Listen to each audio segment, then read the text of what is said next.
Hey, what's up you guys? DJ Mama here, and we're actually here with a Yu-Gi-Oh video this time. Um, this is probably going up after my Tekken video, or probably my Tekken adjustment videos, but we're gonna have this just in case, because we finally got my hat deck done. So this is Lightsworn Ruler. This is the format before Duelist Alliance, aka the time before Primal Origin and Duelist Alliance. So we actually have access to Raiden, who came out in the structure deck Realm of Light, and cards from Dragons Collide. So they come up into Lightsworn Ruler, and I can't wait to show it off because it's one of my favorite decks I've ever played. So let's get into it. Cool. We're just going to start out with one of the win conditions of the deck. Because we were playing a good amount of lights and darks in the deck, we were playing BLS. Now BLS, I wish I was said, but BLS is still decent, you know? A good one of, still at this time. But level 8, it's actually kind of mixed with the... It's just a good, like, boss monster and good game ender. Let's move on to the actual cards that make this deck tick. We're playing Dragon Tempest and Redox, so we could be playing Blaster over this spot, but I think any of the Dragon Rulers are available because they're at 1 in this format. These are fine. Tempest and we more care about Redox than Tempest, so this can be Tidal or Blaster, but we're playing Tempest because Tempest is what we have at the moment, but not a bad effect. There's no Fire Dragon you want to search, so, and there's no fires you can activate with a Blaster, but I guess Blaster for the stat line is probably the best you can run, so if you want to run Blaster, run Blaster.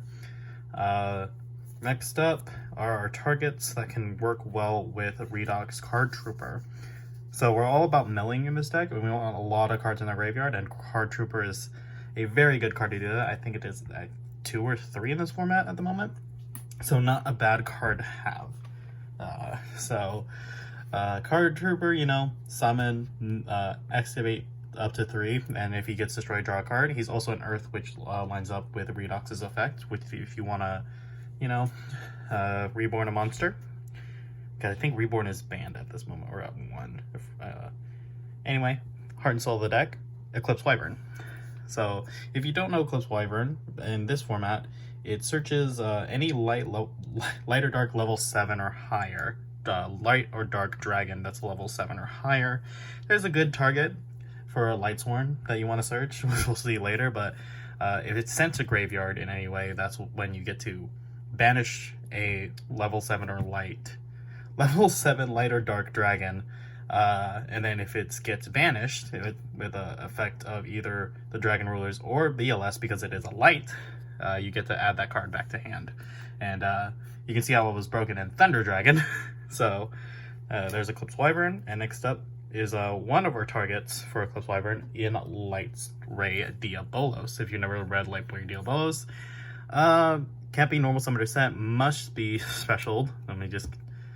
Must be specialed by having 5 or more light monsters with different names in your graveyard, and that's not hard with Lightsworn. Definitely not hard. And he is kind of technically back row removal. He can banish a light monster like Eclipse Wyvern, and he can target a set card in your opponent's drawers, reveal it, and he can either put it in the top or the bottom of the deck, and that's pretty good in hat format. When you know, it's like, all right, cool, show me that, show me if it's an artifact you're setting, or maybe it's probably a trap trick spell or trap hole. So showing that, it's pretty good utility, and also a ranks a level 7 to go with our Dragon Rulers. Next up, another 7, Gores. Gores is a good one. Yeah, so it's at 1 of the format, which is nice. You know, a level 7, you love to see it. Next up are some starters. A little starter known as Curry Bandit. Curry Bandit is a weird one. He's a dark, he's a level 3 fiend, and if he's normal summon of the turn, on the end phase you just mill 5? Yeah, excavate 5, and then add a spell or trap, and send the remaining cards to the graveyard. Which is very good, because we can possibly send up to 3 copies, or send copies of Necro Gardna. This game This deck can work really slow, it can grind out, but it does need to see some Necro Gardeners engraved or we're gonna get hit for tons and tons of damage. Also, a level 3 stat line is not too bad for our deck. Next up, a singular copy of Honest. We're running the one copy of Honest that we can because it is limited at this current juncture. Next up, our main target for Eclipse Wyvern, Judgment Dragon. We're finally getting to the Lightsworn part of it. So Judgment Dragon, of course, a level 8 dragon. He has to be special summoned by having Lightsworns with different names. 4 or more Lightsworns with different names in my graveyard. Then I can pay 1,000 to destroy all other cards on the field. And I get to mill 4. And the destruction effect is not once per turn. I can do it as long as I have life points. Crazy. So you just summoned a whole bunch of artifacts with I did it, and if none of them were more attack, cool, I'll just pop them again, and I get a clear board and hit with 3k damage if it wasn't moral tech. Next up, 3 Lumina. Ah, you'll love to see 3 Lumina. You know, great card, discard, and it gets to spec a Lightsworn engrave. And mill 3, nice too. Next up, Lila. One of the names we gotta run. Also not a bad one, you know. It does pop a card. So you love to see that. Next up, Minerva. Minerva's a new one from the Realm of Light. It's a level 3 tuner. So, you know, it works well with the nice stat line. And it also mills another card if it was milled off. It was sent from deck to grave. So, milling, more mills. Next up, the boy, namesake of Realm of Light, Raiden. 3 Raiden. Our main search of Charge of the Light Brigade, level 4 warrior tuner, so he's Rhoda, so you can also get him off of Rhoda. So yeah, that is Raiden, Hand of the Lightsworn. You'll love to see him. Just a good guy. On summon, he has effective mill 2. He also gains attack if it was a Lightsworn, which might come up. Raiko. You know, good card. I think at this current time, I think this is the right one. So this is Dragon's Collide. You can flip, target a card and destroy it, and then send. Then send, I guess? I don't know. They changed Raiko to do weird different things. Either the effects happen at the same time, or they don't, and then he targets, but then he doesn't target. So I think at this current junction, he targets a card. So that's fine. And next, the Brick Wolf. You gotta run him. You know, if you mill him, cool. If you see him in your open hand, which you're probably gonna do, you're gonna cry. And it has to be that way. Next up, Charge of the Light Brigade. The one of. Limited for a good amount of reasons. Just mill 3 cards per cost and then search. Crazy. Crazy, crazy card. Next up, Foolish Burial. It's a way to get Wolf, or you can just send Eclipse Wyvern to send that Judgment Dragon or that Light Ray Diabolos. Crazy. 2 Lance. Forbidden Lance, very good because you can dodge Bottomless and other trap cards, your normal summon, like Bandit or Raiden, they can dodge those. Crazy.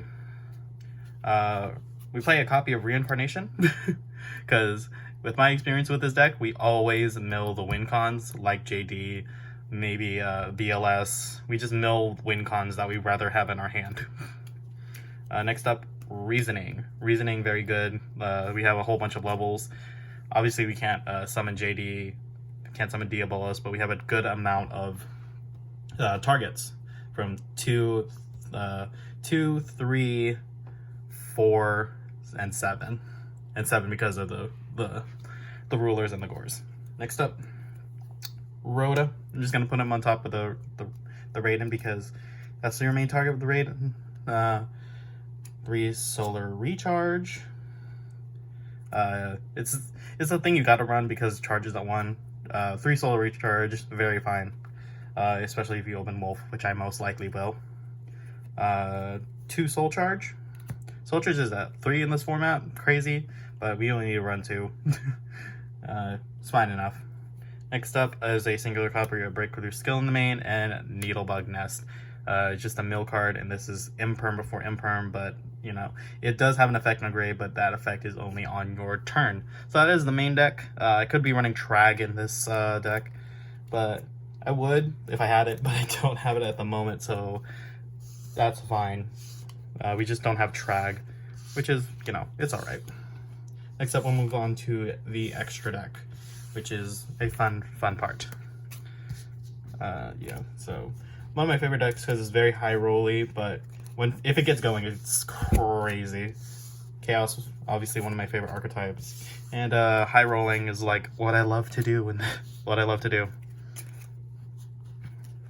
Crazy cards, just make things and just hope you get to summon a bunch of guys, and hope it works out for you, pretty much.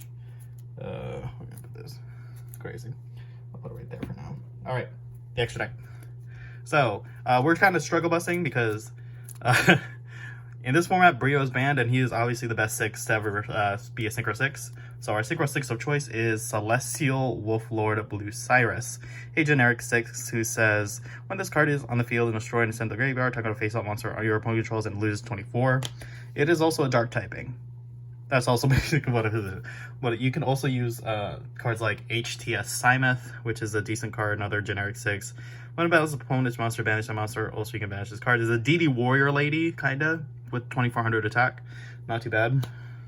But I choose this because it's a dark typing. Black Rose. You know, Synchro 7s. Another Synchro 7 this deck has access to is Michael the Lightsworn. So decent card. You know, he's a boy. Once per turn, pay 1,000, target a card in the field and banish it.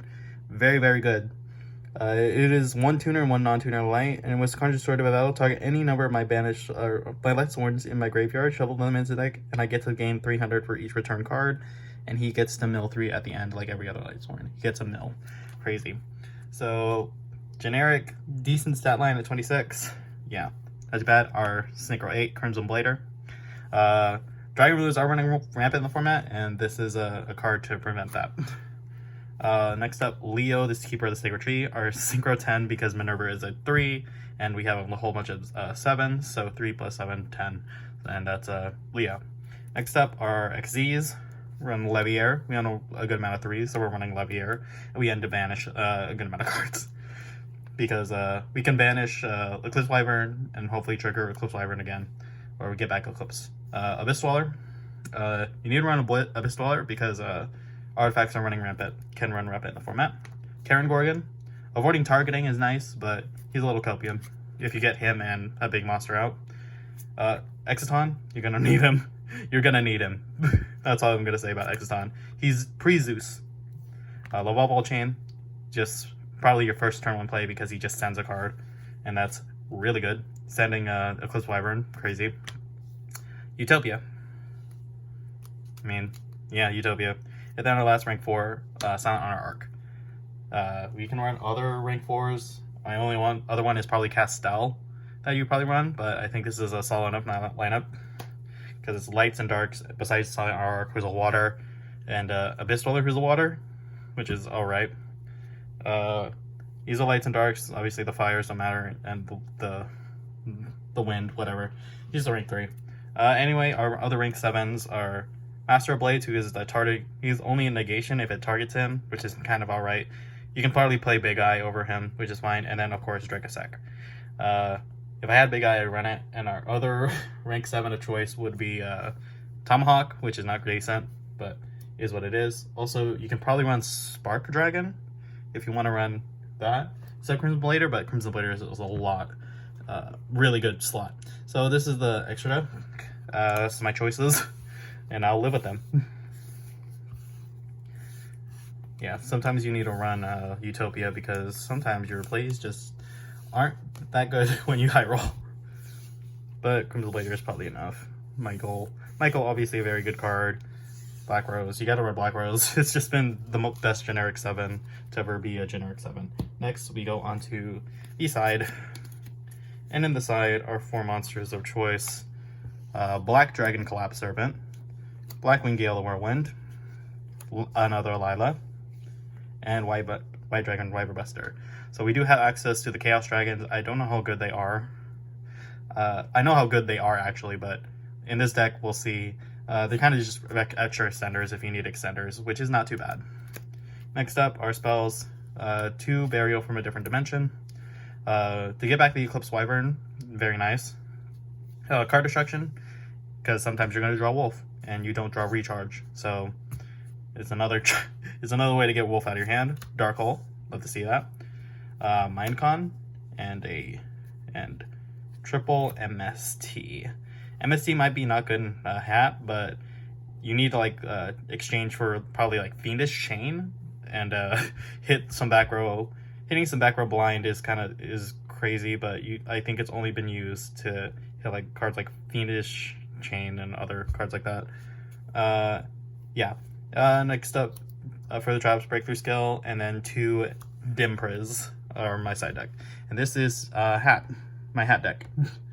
There are some other cards I could probably run, like maybe this copy of Solemn Warning that is at 1 in the format, but it would be hard to see. Pretty good card, but other than that, I don't know. That's enough. Yeah, and that is that's the deck. Hopefully you guys enjoyed this. I don't think I have anything else I can talk about, I can add into this deck. No, not really. So that is it. Hope you guys enjoyed this hat profile, and hope you enjoyed, and I'll see you guys in the next one.